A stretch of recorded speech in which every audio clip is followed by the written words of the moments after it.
Una notizia bomba è arrivata questa sera alle orecchie dei tifosi del Napoli, e preparatevi. Perché quello che stiamo per rivelare farà emozionare tutti coloro che amano il nostro club.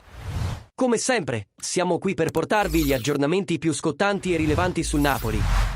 Per tenervi aggiornati su tutto ciò che accade dietro le quinte. Prima di tuffarci in queste fantastiche informazioni, cogliete l'occasione per lasciare il vostro like e iscrivervi al canale.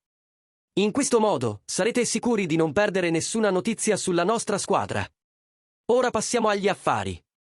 Qualcosa di enorme si sta articolando nei corridoi del Napoli. Una mossa impressionante che promette di trasformare il futuro del club e di accendere ancora di più la passione dei nostri tifosi.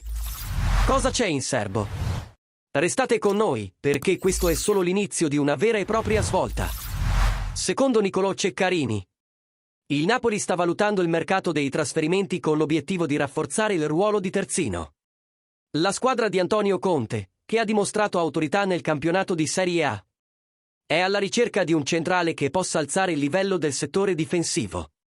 Tra i nomi presi in considerazione c'è quello di Radu Dragusin, centrale rumeno che era nel mirino del Napoli ma che è finito al Tottenham.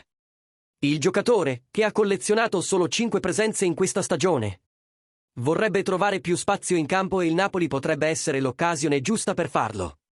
Tuttavia, la trattativa dipende dalle intenzioni del Tottenham, che non ha ancora aperto le porte a una cessione. Se ciò dovesse accadere, si tratterà di discutere i termini e la formula del trasferimento di Dragusin. Nel frattempo, si segnala il forte interesse del Barcellona per Stanislav Lobotka.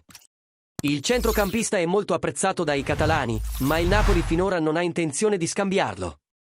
Lobotka è un elemento fondamentale per l'assetto di Conte e perderlo non rientra nei piani del club partenopeo. Ora, tifosi del Napoli, vogliamo sapere cosa ne pensate.